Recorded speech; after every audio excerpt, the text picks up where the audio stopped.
Okay, we're back on? Okay. Okay, we were left off on 9/11. Mm-hmm. And we just started talking about that. Well, we were talking about shows you can't give away. I couldn't give away the ALS, and I couldn't give away the Estes Sisters, even though I hadn't produced in a long time, because I just felt real close to them, and I wanted to make that film ourselves. So we did. I couldn't give away 9/11. We made it in the building at HBO because it belonged to, I'm a New Yorker, and it belonged to our staff, and we had gone through it together and known people and wanted to make it as a team. And so we made it in-house. Where were you on 9/11? I was leaving for work, and the driver told me that a plane had hit the World Trade Center, and I thought it was a little plane. I wasn't paying any attention to it. And I went into the building, and everybody was hustled around the TV set downstairs. And it wasn't a little plane.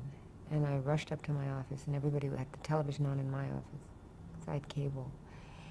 And we just watched television till like 3 o'clock in the afternoon, and then we were just devastated, all of us. And we walked home, and it was pretty horrible. And then, of course, you didn't know where anybody was, and you didn't know where your kid was, and you didn't know where, you didn't know who was downtown and who was uptown. The phones didn't work, and it smelled. The city smelled, especially around 42nd Street. And little Sarah, she's not really so little, but she had watched the people falling out the window, and she lived downtown, and she'd come to work afterwards. So it was pretty heavy duty stuff. And we all came here, actually. And we sat on the floor, and we watched television, and we couldn't see what we could do that another network couldn't do. And we pondered it for a long, long time. And then in October, several months before, Brad Gray had asked me if I wanted to do something on Rudy Giuliani, because he was not going to be mayor of New York anymore. And I said, I really didn't think so. And I remembered the call. And Rudy was quite a hero then, and I think Brad called me. Yeah, Brad called me and asked me if I wanted to do Rudy again. And I said, yes, I want to do Rudy on 9/11 on that day and everything that happened on that day. And so we did our 9/11 show. And we worked and worked and worked on that show, boy. Every night for like 6 months. It was like a day job and a night job. And I was wiped. And it was, I think, one of our best shows. It was called In Memoriam 9/11, and the proceeds went to the 9/11 fund. And it was very much the heart of the city. There was another, obviously, very famous CBS film, and that was quite good, too. But I think being New Yorkers and not being Frenchmen, I think that we caught the spirit of the city. We made it out of the video recordings of people who lived in New York. And we basically solicited everybody we knew, filmmakers and people who had cameras on trains, and advertised everywhere, if you have any pictures or any stories. And so it was made by the people of the city. And it was in memoriam to that. And we had one man who was going to his mental health group in New York who had a camera. They were using little videos, the beginning of the little video camera. And he took the little video camera and he filmed from the window of the train as it went by the building. I don't think anybody else has that shot. It was just somehow so New York to be on the subway and watch these two buildings from the Brooklyn Bridge. Anyway, there's a lot of extraordinary footage in that was made by amateurs. And a lot of extraordinary footage made by professionals, but we yielded it all together into a chronology of the day, and we did the chronology of the day, and a little bit of the recovery. Let's move on to Taxicab Confessions. How did that come about? Taxicab Confessions, somebody brought me a tape they'd made of people taking taxis in the middle of the day. It was with telepictures, and it was supposed to be a syndicated afternoon show. And we had just started the sex program. And we knew that the city after dark was very different than the city in the light. And so we thought maybe we'll send them out at night, give them a development deal. And so they went out, and it was, they started about 11 o'clock and ended about 6 in the morning, and Taxi Cab Confessions was born. Because from 11 to 6, the people who take taxis are very, very interesting people. And they're really on the edge of holding on to that day and not wanting morning to come. And those kind of people tell the best stories. Anyone clinging to a day is like someone on a life raft, and it's just a great urgency to Taxi Cab and to the storytelling, and it's like in that container, like a confession box, and you're a little high, or you're a little tired, or you're a little off, and you're in this box, and this person is asking, what's your heart's desire? I think it's one of my favorite shows. Explicit, often tender, honest, and uniquely HBO. Have you had issues with releases and things like that? People Sure. granted? We don't do it if they don't want us to use it. You mean cutting room floor issues? Sure. But there are enough eccentrics and heartfelt and sorrowful and people wanting to be heard as there are who don't want to be heard. So you just make a parlay. You don't want to be heard, we don't want to hear you. You want to be heard, welcome to Taxi Cab Confessions. So, very interesting show. Mind-boggling. Another part of your role at HBO is for family programming. Talk a little bit about what you've done in that area. Well, family was somewhat aborted in its, not in its passion, but in its financial allocations. Around HBO, a lot of things grew up.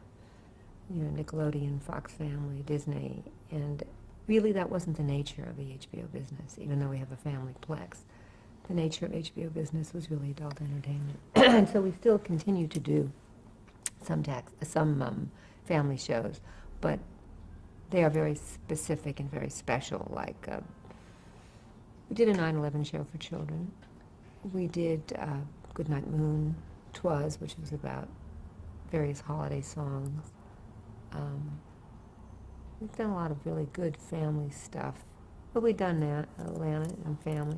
Goodnight Moon, we have Right. The Music and Me coming up. Yeah, but what we've done is always won a lot of Emmys. What did we win last year? Oh, Classical Baby. We won an Emmy, Primetime Emmy last year, and we just won a Peabody for Classical Baby. What we do is very starkly good. We put all our energy and effort into the one show, but we're only making 1 or 2 family shows a year. Unless you want to consider the sex shows family shows, which you can if you'd like to. Let's talk a little bit about Cinemax Real Life. Cinemax Real Life is our art house. That's where we were able to give new filmmakers artful film.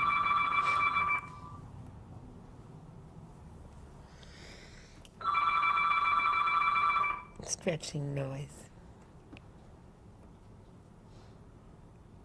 Cinemax Real Life is our art house. It's our little experimental treasure chest where we're able to use films that might not really make it on the main service, but that have either a filmmaker we want to have a future with, an idea that's not a primetime HBO idea, something that should be said but it's not really right for HBO, the main service, or something that has real award potential. It's a great experimental playhouse, art playhouse for documentaries. And it helps us establish really relationships with new talent. The budget is very low, but the experimentation is very high. And it's one of our little national treasures. We do very well with Cinemax. We win lots of awards, and we get to meet a lot of new filmmakers. So it's quite important to us. I was going to touch on specific documentaries, but can you tell me about a few of your favorites that we haven't touched on in this interview?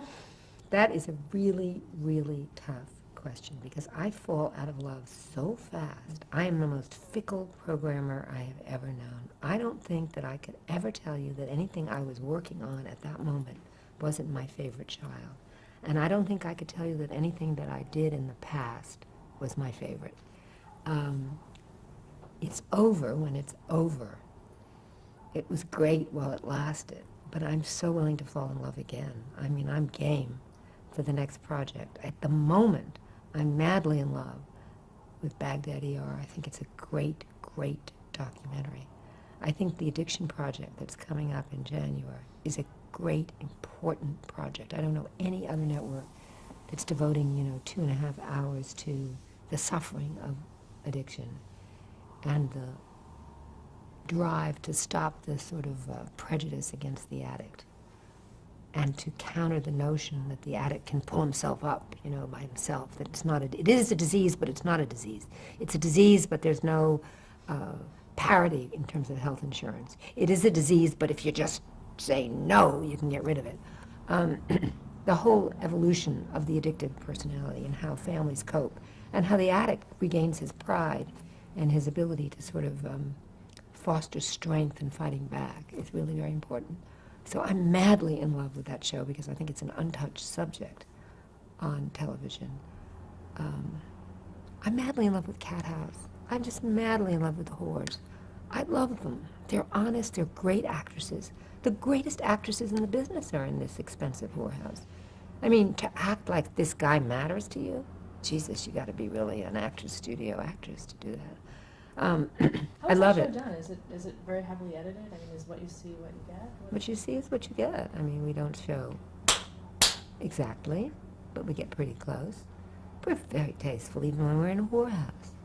We're very tasteful when we're in a war zone. We're elegant people. We do elegant things, but we go anywhere. What has been the most challenging documentary you've done? I can't answer. They're so hard. They're all torture. They keep you up at night.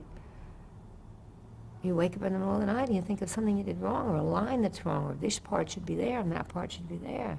And then you leave voice messages to people at 3:30 in the morning and they think you're nuts, and you're so angry that it says what time you called. Why?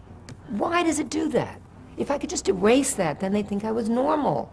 They wouldn't say, you called me Saturday at 3:30 a.m. How dare they have that information? I can't stand it. Sometimes I wait till 6, but I'm afraid I'll forget. I hate that.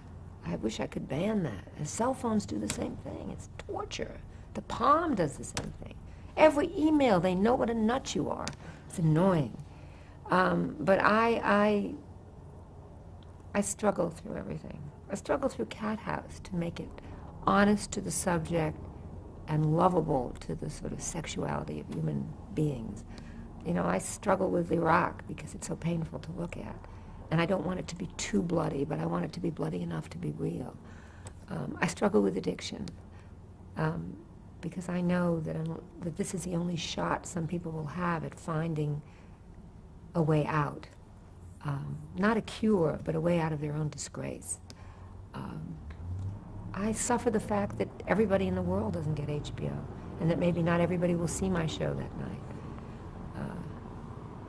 I suffer competitive things, that, Jesus, they got a big ad and I got a little ad. Or somebody took my idea away and put it on first. I suffer all the time. I'm suffering under these lights. I'm suffering. I'm a suffering programmer. I don't have any big challenges. Everything's the biggest challenge I've ever faced. I mean, I'm a coward when I have my teeth cleaned. To me, teeth cleaning and root canal are equal.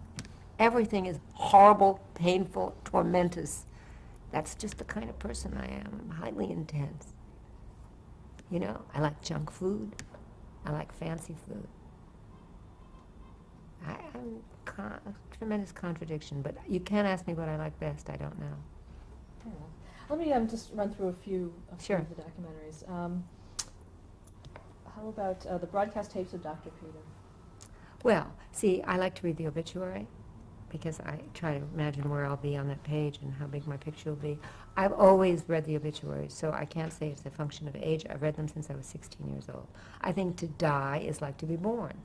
And what you go out being remembered for has always been extremely interesting to me. I was reading the obituary one day, and it talked about Dr. Peter. And it said that he had made these tapes in Vancouver. I didn't even know where in Vancouver, somewhere near Seattle. And he had made these broadcast tapes for the 4 years of his HIV. First he was HIV, and then he had AIDS, and then he died. Of course, he would be alive today, which is a source of great torment to me, because he was such a remarkable person. I never met Dr. Peter, except that I called a Vancouver station based on the obit and got his tapes and imported a Vancouver producer who had produced his tapes over the 4-year period. And out of that, we did the broadcast tapes of Dr. Peter. And there were, I think, 164 tapes over that 4-year period. And we worked on them chronologically to make them an hour-and-a-half show. But it was a great love. I loved him. I never met him. But I loved his courage. He skied when he was blind, and he was at the beginning of the scourge, is that how you say it, of AIDS. And he was a great guy. He was just great. You know, at his funeral service on tape, whatever it was, his dog stood up and the audience stood up. His partner brought the dogs, the 2 dogs, who had been terribly depressed since Peter had died. And when the audience stood up to sing a psalm or whatever you sing in church, the dogs stood up. It was just, incredible. And one of them developed an ulcer after Dr. Peter died. It was a great show. It was a great documentary. And it was from the obits, How about half passed out on the life and works of Gordon Parks? Well, you see, that was an assignment from Time. Jerry Levin called me and said, we really should do something on Gordon Parks. And I said, what am I going to say? Boss, boss, boss, boss, boss. And I thought, who wants to see this? I don't want to make this. That's something that should be on PBS. And then I met Gordon, and I fell madly in love with Gordon. And Gordon really made that documentary. We kind of were his pupils. I'd say, Gordon, let's do it a little more cha-cha. And he said, no. You know what he once said? His picture, there's one on the wall over there. His pictures tend to be long and straight. He tends not to make that many wide pictures. And I explained to him once that we were going to have to move in on these pictures because the vertical was not good for television. And he said, why? And I said, I don't know why. I still don't know why. Why is the television wider than it is high? I said, well, we're going to have to move in on those pictures. And he said, you can't. I didn't shoot them that way.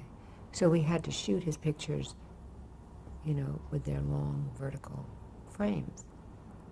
And, he said to me one day, if you want to shoot it the other way, just turn the television on the side. But he was quite a character, and I loved Gordon. And we became very, very good friends. I shouldn't say very good. We certainly became friends. And I mourn his death. And I got very attached to Gordon. So I get attached to a lot of people. With the Eyes of Tammy Faye. I don't have anything to say about that one. Elaine Stritch at Liberty? I love Elaine. She's the most impossible, unbearable, talented, exquisite, courageous, annoying.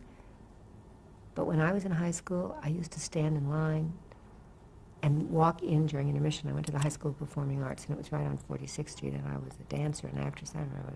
And I used to go in with my friend Michael Kahn. We used to go in to see the second act, see her sing Ladies Who Lunch, and then we would sort of sneak out. And the idea that I could do a show with Elaine Stritch, I was so intimidated by her. And when I told her this romantic story, she said, you're just telling me that story because you want to act like you're so much younger than I am. But what a talent. She was remarkable. It was a remarkable show. It was a great television show. And it was tough. She wakes up at 12 and works till 3 in the morning. I wake up at 12 and go to work, In other words, we were on different schedules. She eats dinner at midnight. I'm just kind of like stretching to get up around 1 o'clock in the morning. We have totally different owl, mechanisms. She is a night owl, but she's a great talent, great talent. And it was a privilege to be tortured by her, and I was tortured, and continue to be tortured by her. She told me a few weeks ago that my head was too big for my body, because I'd lost some weight. I said, Elaine, what are you talking about? How can my head be too big for my body? She said, the way you wear your hair, and if you're thin, your head is just too big for your body. I like your face, I like your head, but it's too big for your body. You have to either gain weight or calm your hair down. I said, okay, Elaine. And go to my hairdresser. I said, that would be the last thing in the world I would do. Anyway, that's Elaine. What do you think makes up the perfect documentary? I don't know that I've found it yet. Passion, luck, talent, visceral stuff up front, and the right zeitgeist of the moment. If it's a great documentary about a volcano that hit 10 years ago and a new one hit the day before this one went on, doesn't matter how great it is, you know. If there's Katrina 2, Katrina 1 won't mean anything. Well, that's probably not true. It will always mean something, but it won't mean as much. So, you know. What is your imprint, do you think? You mean like when I'm dead? I think that I've helped to show that real people's stories can attract a decent viewing, paying audience. And that left to their own defenses, human beings are quite remarkable in telling their stories without any acting training. That the nub of a person's existence, if you can capture that, is a very theatrical experience. And the human condition is theater. And that I've never really left the theater or my interest in theater because there's theater in real people. And that I trust that comes across. And certainly there were pioneers that did it way before me. I don't know that I'm a pioneer. I'm like in the wagon, but I didn't like hitch up the horse. I'm happy to be in the wagon. I don't know that I know how to hitch up a horse. But I mean people like the Maisels and Penny Baker and Leacock and all these people who had faith in real people's stories and who were on the outskirts of acceptability. Television was not particularly their medium. To push that kind of reality into the television tube framework was something of a contribution, but I think I just took what they did and shoved it into glass, or under glass. I'm docu-under glass. Very expensive item. If you were doing a documentary on yourself, what do you think that nub would be? Do you know? I don't know why I got the image of someone tripping and picking themselves up when you said that. It must be Freudian. I just see myself as tripping and then getting up and being taller each time I trip. I don't know why I thought that. That's sort of sick, isn't it? How would you portray that documentary style? Well, that you make mistakes in making a story, but you learn more from falling and making a mistake. And eventually, the human being in the docu, like the person who trips, answers the phone. No, that somehow you get taller every time you make a mistake. You get better at your craft. No, I don't think that answered the question. Ask it again. What do you think the nub is in a documentary about yourself? You mean if I were making a documentary about myself, what would be the nub of it? Yeah, what would be that humanity that you talk about in your other work? I don't know how to answer it. I could never make a documentary about myself. I'd have to be dishonest. I'd have to have Kevin do my makeup, Sonia do my hair. Have to have a lot of Botox in the bathroom. And I would never tell you when I was born, but you'd know. I don't know how I would do that. I never want to be on camera, so it's hard for me. I'd like to be on camera through the stories that we tell. I think there's a little bit of me in a lot of those stories. The sad ones, the people that are locked up for 20 years. You know, Elaine, there's a little, like I just have a flicker of what they have. And I find it through them. So maybe the sum total of them in the wash is my docu. What advice would you give to an aspiring television executive today? I would get a job at Bloomingdale's. I would definitely give any aspiring anybody to get a job anywhere. Dental assistant, hygienist, cook, bottle washer. I mean, this is a tough road. I mean, you know, I don't know, nerves of steel, a good dentist, probably a few kicks in the teeth from your parents that you had to prove something back. But I would never advise anyone to go into this business. It's relentless, it's demanding, it takes your heart away, and time goes like, you know in those old movies when the calendar goes like that? You suddenly look around and you say, I spent my whole life working. Jesus Christ, you know the smell the roses thing? Well, I think I don't like roses, so I'm not sure that I really miss not smelling them. But if you happen to like roses, don't get into this business. It's relentless. It's tough. And women in particular, any advice for them? Well, you know, it depends what If your stomach's made of gut, stay away. If you have some steel in there, go ahead, try it. You know, you gotta be made of steel. Buns of steel. Nerves of steel. I would not give anyone advice on it. I think the film schools are cranking out too many people that have no place to go. I went to something at Tribeca, and all I could think of at the end was 5 shorts. There probably were 500 names that went by of young people in that 2.5-hour screening. Where are they going to go? What are they going to do with their lives? You know, what's going to happen? You know, I don't know the answer. I don't give advice. Have you noticed that? I don't take my own, so how can I give it? You know. How important is it for you to keep working? I'd die if I didn't work. I'm going to put my ashes in a video. Oh, I guess now it's a DVD thing. I guess you have to. How will they fit in? Jewel case. No, how would they get into it? I used to say, put my ashes in a DVD in a cassette case, and then just sprinkle it over HBO. But I'm not thinking of dying exactly. But now that there are DVDs, I don't know how you'd cram my ashes in there. How are we going to do it? I definitely want to have ashes, though. I don't want to rot. I've done too many shows on rotting corpses. I refuse to be one of them. So these ashes, I don't know. Don't put me in an urn. What was the question? How do I want to be remembered? No, how important it was for you to continue working? Oh. I don't know anything but work. If I read a book, it's because it's related to work. If I watch a show, it's because it's related to work. If I go to the theater, it's because I can get an idea for work.